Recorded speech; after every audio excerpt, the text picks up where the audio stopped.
Welcome to JH. In this guide, I will demonstrate how to export a project within Asana. To start, scroll down to your project section and click to open the specific project you intend to export.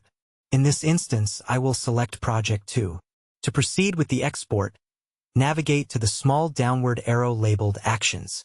Clicking this will open a menu where you should select the Sync/Export option. This action reveals a submenu offering choices to export your project tasks as a CSV, a JSON file, or to print them. Specifically, selecting Print allows you to save the data as a PDF, while the JSON option downloads a JSON file. If you choose Project Tasks as CSV, it generates a file perfect for use in Microsoft Excel or Google Sheets.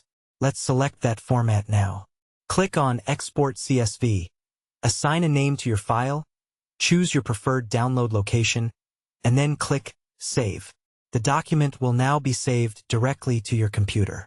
Thank you for watching. If this tutorial helped you, please consider liking the video and subscribing to the channel. I look forward to seeing you in the next guide.